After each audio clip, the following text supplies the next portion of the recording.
வணக்கம்.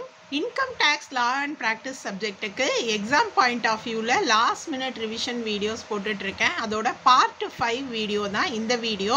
ஏற்கனவே நம்மளோட சேனலில் பார்ட் 4 வரைக்கும் வீடியோஸ் அப்லோட் பண்ணியிருக்கேன். இந்த வீடியோஸ் எல்லாமே உங்களுக்கு ப்ரீவியஸ் இயர் கொஷின் பேப்பரில் இருக்கக்கூடிய இம்பார்ட்டண்ட் கொஷின்ஸை உங்களுக்கு ரிவிஷன் பண்ணக்கூடிய வீடியோஸ் தான். பார்த்தீங்க அப்படின்னா ப்ரீவியஸ் இயர் கொஷின் பேப்பர்லேருந்து மினிமம் ஒரு 40% கொஷின்ஸாவது நீங்கள் எதிர்பார்க்கலாம். அந்த கொஷின் ஆன்சர்ஸில் நீங்கள் கண்டிப்பாக பாஸ் பண்ணுறதுக்கான கொஷின்ஸையும் எதிர்பார்க்கலாம் இல்லையா? அதனால மட்டும்தான் இந்த last minute revision video. 100 marks aim பண்ணுறவங்க கண்டிப்பாக இன்கம் டேக்ஸில் இருக்கக்கூடிய எல்லா சாப்டர்ஸையுமே கான்சென்ட்ரேட் பண்ணி படிங்க.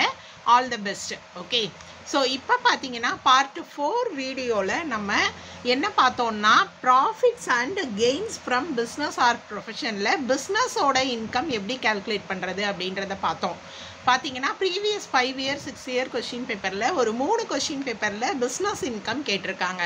அடுத்த ஒரு 3 கொஷின் பேப்பரில் ப்ரொஃபஷனோட இன்கம் கேட்டிருக்காங்க. ஓகே, ஸோ ரெண்டுமே ஈக்குவல் இம்பார்ட்டன்ட் தான். ஆனால் ரொம்பவே ஈஸியான சாப்டர்னு பார்த்தீங்கன்னா இந்த income and business or professional income calculation தான். வெரி ஈஸி, ஒரு அடிப்படை புரிதல் தான். அதாவது அந்த பிஸ்னஸ்க்கு ரிலேட்டடாக இருக்கா இல்லையா அப்படின்ற இன்ஃபர்மேஷன் தெரியணும்.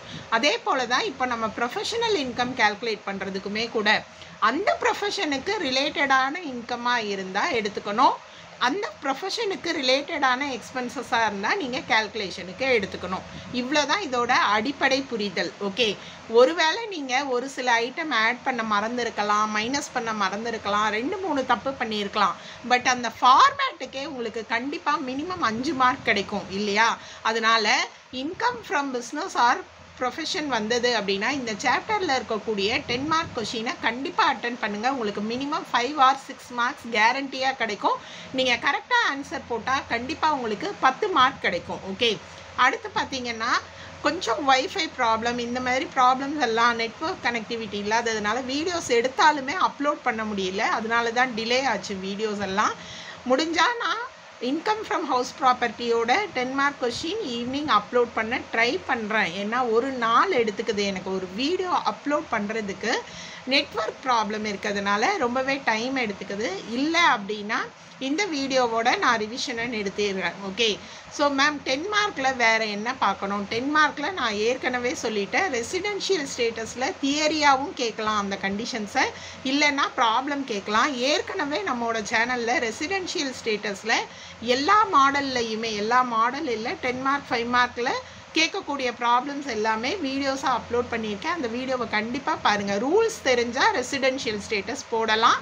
அதனால் அதுக்கு தனியாக ரிவிஷன் வீடியோ 10 மார்க்குக்கு தேவையில்லை. அதே போல் இன்கம் ஃப்ரம் ஹவுஸ் ப்ராப்பர்ட்டியில் என்னோட சேனலில் 5 மார்க்கில் உங்களுக்கு கொஷின் பேப்பரில் கேட்டிருக்கக்கூடிய எல்லா மாடல் ப்ராப்ளம்ஸுமே அப்லோட் பண்ணியிருக்கேன். 5 மார்க்ஸ் ப்ராப்ளம் வீடியோஸ் சேனலில் இருக்கிற வீடியோஸ் பாருங்கள். உங்களால் கான்செப்டை கண்டிப்பாக புரிஞ்சுக்க முடியும். அந்த வீடியோஸை நீங்கள் 5 மார்க் வாங்குறதுக்கு போதுமானது. ஆனால் கண்டிப்பாக இன்கம் ஃப்ரம் ஹவுஸ் ப்ராப்பர்ட்டி ஈஸியான சாப்டர். 5 மார்க் ப்ராப்ளமில் கண்டிப்பாக கேட்பாங்க. அந்த வீடியோஸை மிஸ் பண்ணாமல் பாருங்கள். கண்டிப்பாக 5 மார்க்கில் அட்டன் பண்ணுங்கள். கிராஸ் ஆனுவல் வேல்யூ கண்டுபிடிக்கிற ப்ராப்ளம்ஸ் தான் மோஸ்ட்லி உங்களுக்கு கேட்பாங்க. ஓகே, ஸோ இப்போ நம்ம ஸ்ட்ரைட்டாக வீடியோக்குள்ளே போகலாம். என்ன ப்ராப்ளம் கேட்டிருக்காங்க அப்படின்னு பார்த்தீங்கன்னா நவம்பர் 2020 ஒரு கொஷின் கேட்டிருக்காங்க, நவம்பர் 2022 ஒரு கொஷின் கேட்டிருக்காங்க, 23 ஒரு கொஷின் கேட்டிருக்காங்க. எல்லாமே profession related problem. So income from profession எப்படி கண்டுபிடிக்கணும்? சிம்பிள், ஒரே லைனில் சொல்லி முடிச்சிடலாம். ஓகே, என்ன அப்படின்னா நீங்கள் ப்ரொஃபஷனல் இன்கம், அதாவது ப்ரொஃபஷனல் ரெசிப்ட்ஸ் எடுத்துக்கணும். அதில் நீங்கள் ப்ரொஃபஷனல் எக்ஸ்பென்சஸை மைனஸ் பண்ணணும். இவ்வளோ தான் உங்களுக்கு ப்ரொஃபஷனல் இன்கம் கண்டுபிடிக்கிறதுக்கான ஃபார்முலா. பாருங்கள், நம்பர் 1 அப்படின்றது உங்களுக்கு ப்ரொஃபஷனல் இன்கம். ப்ரொஃபஷனல் இன்கம் எல்லாம் எடுத்து எழுதிக்கோங்க. நம்பர் 2 அப்படின்றது ப்ரொஃபஷனல் எக்ஸ்பென்சஸ். இதையெல்லாம் ஆட் பண்ணிக்கோங்க. மைனஸ் பண்ணினா கிடைக்கிறது தான் ப்ரொஃபஷனல் இன்கம். உங்களுக்கு பார்த்தீங்க அப்படின்னா இன்கம் ஃப்ரம் ப்ரொஃபஷனில் மெடிக்கல் ப்ராக்டிஷனருக்கு கேட்கலாம், அப்படி இல்லைன்னா லாயருக்கு கேட்கலாம். அதிகமாக கேட்கக்கூடியது இந்த 2 தான். ஸோ இதுக்குள்ளே இருக்கிற இன்கம் எல்லாம் நான் டீட்டெயில்டாக உங்களுக்கு சொல்ல போகிறதில்ல. உங்களுக்கே தெரியும் ஒரு மெடிக்கல் ப்ராக்டிஷனர் அப்படின்னா எந்தெந்த வழியில் அவங்களுக்கு இன்கம் வரும் அப்படின்னு. Okay, consultation, surgery, visiting, medicines வாங்குறது, விற்கிறது, இதிலெல்லாம் வரும் இல்லையா? ஸோ உங்களுக்கு ஐட்டம்ஸ் நேம் பார்த்தாலே அடிப்படை புரிதல் இருக்கும். அதை வச்சே அதை ப்ரொஃபஷனல் இன்கமில் எழுதிடலாம். அதே மாதிரி தான் எக்ஸ்பென்சஸும்.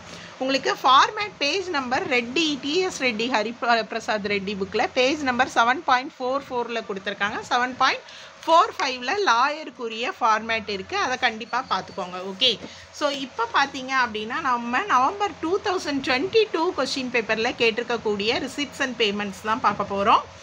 ரிசிப்ட்ஸ் அண்ட் பேமெண்ட்ஸாக கொடுத்துருக்காங்க. நம்ம அதில் இருந்து என்ன பண்ண போகிறோம், ப்ரொஃபஷனல் இன்கம் கேல்குலேட் பண்ண போகிறோம். கொஸ்டின் நம்பர் பார்த்தீங்கன்னா 23 கேட்டிருக்காங்க. என்னென்ன இன்ஃபர்மேஷன் கொடுத்துருக்காங்க பாருங்கள். இவர் வந்து டாக்டர் மோகன், ஸோ மெடிக்கல் சம்மந்தப்பட்ட ப்ரொஃபஷன் இல்லையா. ஸோ அவரோட ரிசிப்ட்ஸ் அண்ட் பேமெண்ட்ஸ் அவங்க ஆல்ரெடி ப்ரிப்பேர் பண்ணிட்டாங்க. இதில் நம்ம என்ன பண்ண போகிறோன்னா ப்ரொஃபஷன் ரிலேட்டட் ரெசிப்ட்ஸை எடுத்துக்க போகிறோம். ப்ரொஃபஷனல் ரிலேட்டட் இன்கம்ஸை எக்ஸ்பென்சஸை மைனஸ் பண்ண போகிறோம். ஓகே, ஸோ இப்போ பார்த்தீங்க அப்படின்னா ஃபஸ்ட்டு வந்து கன்சல்டேஷன் ஃபீஸை உங்களுக்கு பார்த்தாலே தெரியுது இல்லையா. ஒரு மெடிக்கல் அப்படின்னா அந்த லைனில் இருக்கவங்க டாக்டர் கண்டிப்பாக கன்சல்ட் பண்ணுவாங்க, அவங்க ரிலேட்டட் ப்ரொஃபஷன் தான். விசிட்டிங் ஃபீஸ் அதுவும் வந்து அவங்க ரிலேட்டட் ஃபீல்டு தான் இல்லையா. சேல் ஆஃப் மெடிசின் இதுவுமே அவங்க ப்ரொஃபஷன் சம்மந்தப்பட்ட இன்கம் தான். ஸோ என்னன்னு பார்த்தீங்கன்னா அந்த 3 இன்கமும் நான் எடுத்து எழுதியிருக்கேன். அடுத்து என்ன இன்கம் கொடுத்துருக்காங்க, interest on deposits. Interest on deposits அப்படின்றது அவங்களோட ப்ரொஃபஷன் சம்மந்தப்பட்ட இன்கம் கிடையாது. ஓகே, அமௌண்ட்டை டெபாசிட் பண்ணி வருது. அதே மாதிரி தான் டிவிடெண்ட் ஆன் இன்வெஸ்ட்மெண்ட் அப்படின்றது கம்பெனிலேயோ எங்கேயோ இன்வெஸ்ட்மெண்ட் பண்ண டிவிடெண்ட். ஸோ இது ரெண்டுமே வந்து ப்ரொஃபஷன் சம்மந்தப்படாத இன்கம். ஸோ இதை விட்டுடுங்க.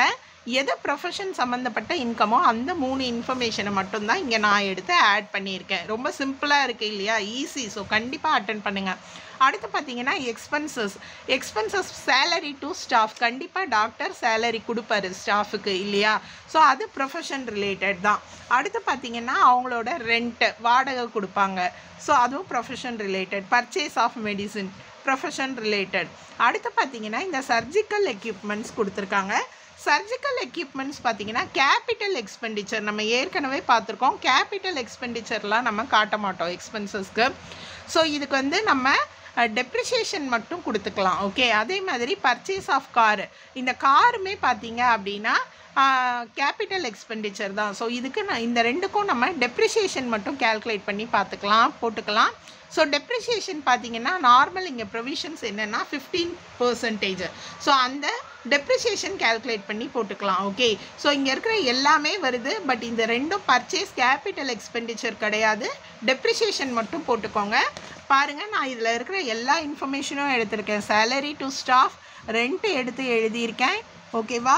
ஸோ அடுத்து பர்ச்சேஸ் ஆஃப் மெடிசின் எடுத்து எழுதியிருக்கேன். ஆனால் இது ரெண்டுக்கு மட்டும் நம்ம என்ன தான் போட்டிருக்கோம், டெப்ரிசியேஷன் மட்டும்தான் கேல்குலேட் பண்ணி போட்டிருக்கோம். எவ்வளோ பர்சன்டேஜ் போட்டிருக்கோம் அப்படின்னு பார்த்தீங்கன்னா 15%. இது அக்கார்டிங் டு ப்ரொவிஷன்ஸ் ரூல்ஸ் படி. ஓகேவா. ஸோ ப்ரொஃபஷனல் இன்கமோட டோட்டல் கண்டுபிடிச்சிக்கோங்க. ப்ரொஃபஷனல் எக்ஸ்பென்சஸ் இருக்குது இல்லையா, அதோட டோட்டல் கண்டுபிடிச்சிக்கோங்க. இது ரெண்டையும் மைனஸ் பண்ணினா உங்களுக்கு கிடைக்கிறது தான் ப்ரொஃபஷனல் இன்கம். எவ்வளோ ஈஸியாக இருக்குது பாருங்கள். இந்த ப்ராப்ளம் வந்தது அப்படின்னா கண்டிப்பாக நீங்கள் 10 மார்க் எடுக்க முடியும். ஓகே, ஸோ அட்டன் பண்ணுங்கள்.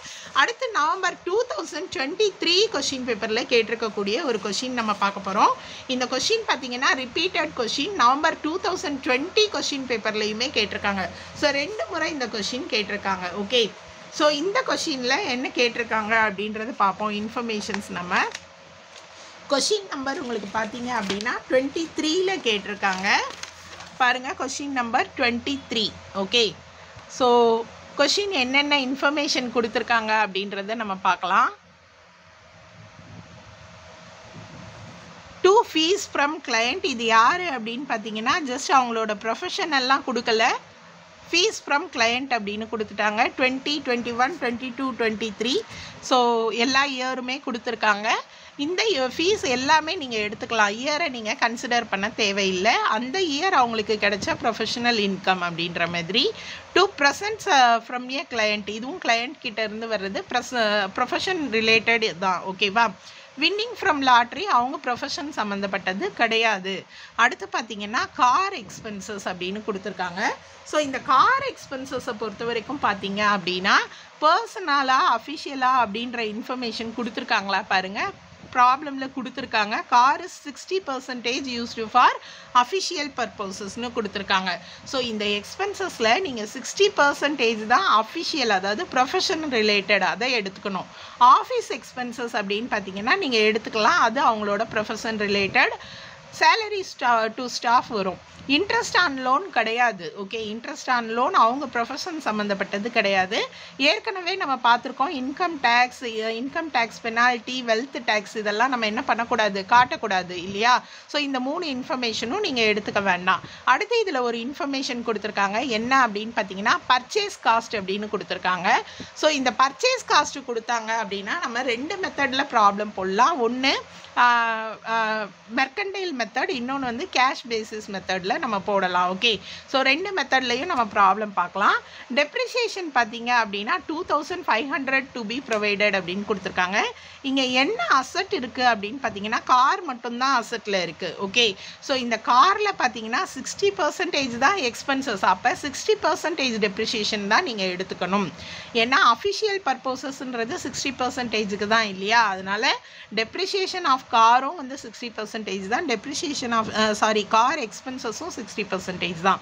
அடுத்து இந்த ஓப்பனிங் ஸ்டாக் க்ளோசிங் ஸ்டாக் எதுக்காக கொடுத்துருக்காங்கன்னா நம்ம இங்கே பர்ச்சேஸ் காஸ்ட்னு ஒன்று கொடுத்துருக்காங்க இல்லையா?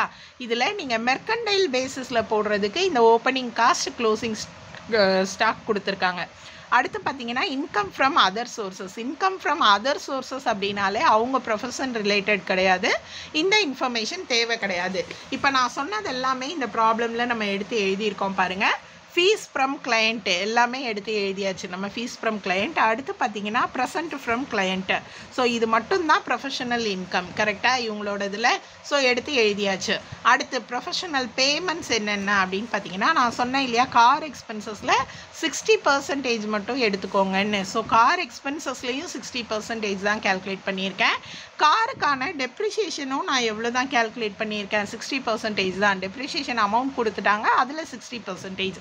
ஆஃபீஸ் எக்ஸ்பென்சஸ் எடுத்து எழுதிக்கலாம், சேலரி டு ஸ்டாஃப் எடுத்து எழுதியிருக்கேன். அடுத்து பார்த்தீங்கன்னா இன்ட்ரெஸ்ட் ஆன் லோன்லாம் விட்டுட சொன்னேன் இல்லையா? ஸோ இந்த பர்ச்சேஸ் காஸ்ட்டு தான். பர்ச்சேஸ் காஸ்ட்டு பார்த்தீங்கன்னா இப்போ நான் உங்களுக்கு ஆன்சர் மெர்கன்டைல் பேசிஸில் சொல்லி கொடுத்துட்ருக்கேன்னு வச்சுக்கோங்க. மெர்கன்டைல் பேசிஸ் அப்படின்னா நீங்கள் என்ன பண்ணணும்னா காஸ்ட் ஆஃப் குட்ஸ் சோல்டு கண்டுபிடிக்கணும்.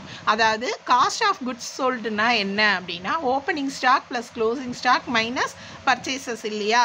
So opening stock plus purchases. Opening stock எவ்வளோ கொடுத்துருக்காங்க பாருங்கள், 1500 rupees கொடுத்துருக்காங்க. ஓப்பனிங் ஸ்டாக் எழுதியிருக்கேன். அடுத்து purchase 5000. Opening stock plus purchases minus closing stock 1000. So அதை கேல்குலேஷன் பண்ணி தான் நீங்கள் இந்த பர்ச்சேஸ் காஸ்ட்டில் மெர்கன்டைல் பேசிஸில் ஆன்சர் போடணும். ஓகே, ஸோ இதை போட்டாச்சு. நம்ம இப்போ எல்லா எக்ஸ்பென்சஸும் எழுதிட்டோம், எல்லா ப்ரொஃபஷனல் இன்கமும் போட்டுட்டோம். ஸோ இந்த ப்ரொஃபஷனல் இன்கமோட டோட்டல் இங்கே எடுத்து எழுதியிருக்கேன் நான். அடுத்து பார்த்தீங்கன்னா ப்ரொஃபஷனல் எக்ஸ்பென்சஸோட டோட்டல் எழுதியிருக்கேன். மைனஸ் பண்ணிங்கன்னா உங்களுக்கு ப்ரொஃபஷனல் இன்கம் கிடச்சிடும். ஓகேவா? ஓகே, இந்த ப்ராப்ளம் எப்படி கேஷ் பேசிஸில் போடுறது? ஓகே, எல்லாமே இதே இன்ஃபர்மேஷன் தான் எழுத போகிறீங்க. எந்த ஒரு இன்ஃபர்மேஷன் மட்டும் கேஷ் பேசிஸில் மாற்றணும் அப்படின்னா இந்த காஸ்ட் ஆஃப் குட்ஸ் சோல்டு நீங்கள் கேல்குலேட் பண்ணக்கூடாது. இதுக்கு பதில் இந்த இடத்துல நீங்கள் இந்த பர்ச்சேஸ் காஸ்ட்டை எடுத்து எழுதிடணும். இங்கே பர்ச்சேஸ் காஸ்ட் அப்படின்னு எழுதிட்டு அந்த பர்ச்சேஸ் காஸ்ட் மற்ற இன்ஃபர்மேஷன் எல்லாமே அதே தான் வரப்போகுது. ஓகேவா? ஸோ ப்ரொஃபஷனல் இன்கமில் சேஞ்ச் இல்லை. அந்த ரிசிப்ட் வந்து டோட்டல் 1,07,000. இந்த எக்ஸ்பென்சஸ் எல்லாமே அதுதான். காஸ்ட் ஆஃப் குட்ஸ் சோல்டுக்கு பதில் அந்த பர்ச்சேஸ் காஸ்ட் எடுத்து எழுதிடணும். எழுதிட்டு டெப்ரிசியேஷன் எல்லாமே அதே தான். ஸோ இப்போ எக்ஸ்பென்சஸை ஆட் பண்ணுங்கள், இந்த இன்கமும் எக்ஸ்பென்சஸும் மைனஸ் பண்ணுங்கள். இதுதான் கேஷ் பேசிஸ். ஓகே, தனியாக போடுறதா இருந்தால் நீங்கள் 2ஆக போடணும். இந்த மாதிரி ஒரே இடத்துல போடாதீங்க. மெர்கன்டைல் பேசிஸ்னு போட்டு எல்லா இன்ஃபர்மேஷனும் எழுதுங்க, ஆனால் காஸ்ட் ஆஃப் குட்ஸ் சோல்டு கண்டுபிடிங்க. கேஷ் பேசிஸ்னு போடும்போது இந்த இடத்துல பர்ச்சேஸ் காஸ்ட்டை எடுத்து எழுதிடுங்க. ஓகே, 5000 வரும். அவ்வளோதான் டிஃப்ரென்ஸ் இந்த ப்ராப்ளமில். ஸோ இப்போ நான் உங்களுக்கு நடத்தின ப்ரொஃபஷனல் இன்கம் ப்ராப்ளம் புரிஞ்சிருக்கும்னு நினைக்கிறேன். கண்டிப்பாக 10 மார்க்கில் அட்டன் பண்ணுங்கள், நல்ல மார்க் எடுத்து பாஸ் பண்ணுங்கள். All the best. ஒரே ஒரு ரெக்வஸ்ட், உங்களுக்கு ஃபஸ்ட் இயர் செகண்ட் இயர் ஸ்டூடெண்ட்ஸ்க்கு நம்மளோட சேனலில் வீடியோஸ் இருக்கிறது தெரியாது. ஸோ அந்த ஸ்டூடெண்ட்ஸ்க்கும் அடுத்து நான் வந்து எக்ஸாம் பாயிண்ட் ஆஃப் வியூவில் இம்பார்ட்டன்ட் கொஷின்ஸ் வீடியோஸ் அப்லோட் பண்ண போகிறேன். உங்களுக்கு யூஸ்ஃபுல்லாக இருக்கும் அப்படின்ற நம்பிக்கை இருந்தால் உங்களோட ஜூனியர்ஸுக்கும் வீடியோவை ஷேர் பண்ணுங்கள். அவங்களும் பார்த்து எக்ஸாமில் மார்க் எடுக்கட்டும். அந்த ஒரு பர்பஸ்க்காக மட்டும்தான் இந்த ரெக்வெஸ்ட். மற்றபடி வேறு எந்த இதுவும் கிடையாது. அதே போல் அடுத்த செமஸ்டர் ஈவென்ட் செமஸ்டரில் பார்த்தீங்கன்னா எல்லா அக்கௌண்ட்ஸுக்குமே நம்மளோட சேனலில் வீடியோஸ் இருக்குது. இன்கம் டேக்ஸில் capital gain chapter already videos போட்டுட்டேன். மற்ற சாப்டருக்கு கண்டிப்பாக போடுவேன். வீடியோஸை கண்டிப்பாக ஆரம்பத்தில் இருந்தே மிஸ் பண்ணாமல் பாருங்கள். லாஸ்ட் மினிட் ரிவிஷனை மட்டுமே நீங்கள் நம்பி இருக்க வேணாம். அதே போல் ஃபஸ்ட் இயர் செகண்ட் இயர் சப்ஜெக்ட்ஸ்க்கு எல்லாமே கூட அக்கௌண்ட்ஸ் சப்ஜெக்ட்டுக்கு ஈவென்ட் செமஸ்டரோட சப்ஜெக்ட்ஸ் வீடியோஸ் இருக்குது. ஸோ உங்களோட ஜூனியர்ஸ்க்கும் சொல்லுங்கள், நீங்களும் உங்களோட சப்ஜெக்ட்ஸை பாருங்கள். கண்டிப்பாக உங்களுக்கு யூஸ்ஃபுல்லாக இருக்கும். நன்றி.